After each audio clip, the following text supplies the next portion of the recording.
नमस्कार दर्शक बंधु Manjula Chatterjee Facebook page YouTube short channel video আমি আজকে দেখাবো রুগীর ঝোল কিভাবে রান্না করতে হয়।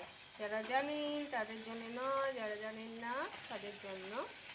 বাড়িতে গ্যাস অম্বল বা অনেক ধরনের পেটের প্রবলেম হয়, তখন কিভাবে রান্না করবেন। রুগীর ঝোলে কিন্তু কোনো সময় লঙ্কা ইউজ করা যাবে না, সেখানে ব্যবহার করতে হবে গোলমরিচ। আমি কী কী নিয়েছি সেটা আপনাদেরকে দেখাচ্ছি। আমি এখানে নিয়েছি সেদ্ধ করা আলু, তারপর আমি নিয়েছি এখানে কালো জিরে ফোড়নের জন্য, গোলমরিচ, টমেটো, আদা, আর এখানে আছে হলুদ গুঁড়ো, জিরে গুঁড়ো, লবণ, এখানে আছে ধনে পাতা।